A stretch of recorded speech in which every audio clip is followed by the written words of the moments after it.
ஆச்சி பாதாம் ட்ரிங்க். ஆச்சி பாதாம் ட்ரிங்க் ஒன்னு வாங்கினா ஒன்னு ஃப்ரீ. சென்னையில் பணியாற்றும் மணிப்பூரைச் சேர்ந்த இளம்பெண்ணின் புகைப்படத்தை பயன்படுத்தி செயற்கை நுண்ணறிவு தொழில்நுட்பம் மூலம் ஆபாச வீடியோக்களை உருவாக்கி மிரட்டல் விடுத்து வரும் கும்பல் தொடர்பாக காவல் ஆணையரிடம் புகார் அளிக்கப்பட்டுள்ளது. தன்னை வைத்து உருவாக்கிய ஆபாச வீடியோக்களை தனது உறவினர்களுக்கு அனுப்பியதோடு அவற்றை பிட்காயின் மூலம் மோசடி கும்பல் விற்பனை செய்துள்ளதாகவும் பாதிக்கப்பட்ட பெண் தெரிவித்துள்ளார்.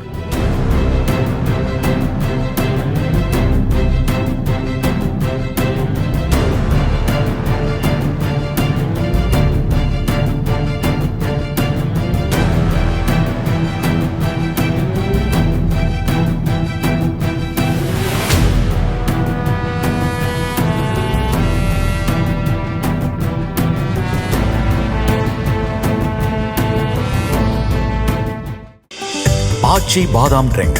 ஆச்சி பாதாம் ட்ரிங்க் ஒன்னு வாங்கினா ஒன்னு ஃப்ரீ.